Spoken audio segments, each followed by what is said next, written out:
Assalamualaikum warahmatullahi wabarakatuh. Perkenalkan, nama saya Muhammad Iqbal Bagus Prabowo, mahasiswa Ilmu Komunikasi Universitas Muhammadiyah Yogyakarta.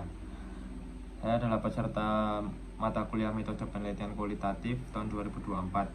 Di sini saya akan mempresentasikan tentang analisis semiotika.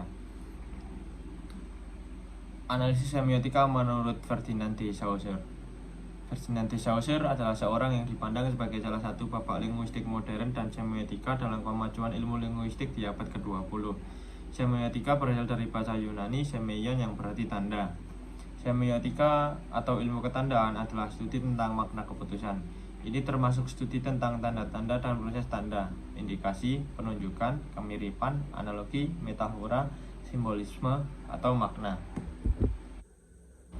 Ini ada 4 contoh dari semiotika. Yang pertama adalah signifier, penanda bentuk, yaitu bentuk atau objek tanda. Signifier adalah sesuatu yang dapat ditangkap oleh indera dan pikiran seperti bunyi, gambar, atau coretan. Lalu signified, petanda atau makna yang terkandung, yaitu signified adalah makna yang terungkap melalui konsep, fungsi, dan nilai-nilai yang terkandung di baliknya.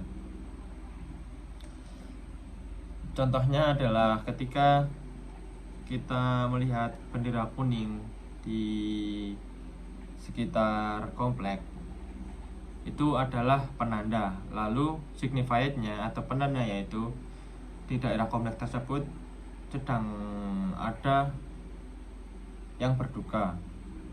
Lalu contoh yang kedua adalah langue dan parole.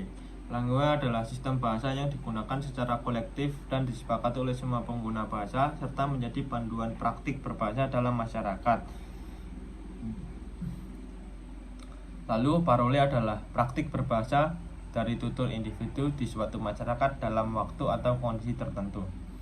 Contohnya adalah ketika bapak-bapak sedang ronda, bapak-bapak biasanya bermain kartu. Di situ kartu itu mempunyai aturan-aturan sendiri yang disebut dengan langue. Lalu ketika bermain kartu itu, bapak-bapak bebas mengeluarkan kartu tersebut asal tidak menyalahi aturan dari langue. Nah, disitulah yang dimaksud dengan parole. Lalu selanjutnya yang ketiga adalah sinkronik. Sinkronik adalah telaah bahasa yang mempelajari bahasa dalam kurun waktu tertentu. Ciri-cirinya yaitu 1. Membentuk struktur dan sistem, 2. Mengkaji bahasa pada masa tertentu, 3. Bersifat deskriptif, 4. Cakupan kajiannya sempit. Kajian penggunaan bahasa Melayu pada contohnya adalah kajian penggunaan bahasa Melayu pada masa penjajahan. Lalu diakronik adalah mempelajari bahasa secara terus-menerus selama bahasa tersebut masih digunakan. Ciri-cirinya adalah 1. Bahasa selalu dinamis dan berkembang, 2. Mengkaji bahasa pada aspek sejarahnya, 3. Bersifat historik komparatif, 4. Cakupan kajiannya lebih luas. Contohnya seperti perkembangan bahasa Melayu sejak awal adanya hingga sekarang. Lalu yang terakhir adalah sintakmatik dan paradigmatik. Sintakmatik adalah relasi sintakmatik terjadi ketika sebuah tanda tidak bisa dipertukarkan satu sama lain karena maknanya sangat berbeda. Contohnya dosen mengajar mahasiswa dengan mahasiswa mengajar dosen. Itu tidak bisa diubah-ubah ininya, karena itu akan menghasilkan makna yang sangat berbeda. Lalu paradigmatik.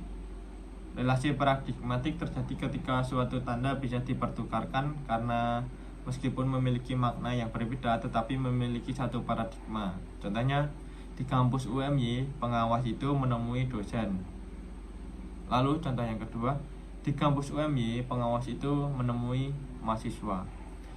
Ini tidak akan berpengaruh pada artinya karena ini memiliki satu paradigma. Sekian presentasi dari saya. Bila ada kurangnya mohon maaf. Wabillahi taufiq wal hidayah. Wassalamualaikum warahmatullahi wabarakatuh.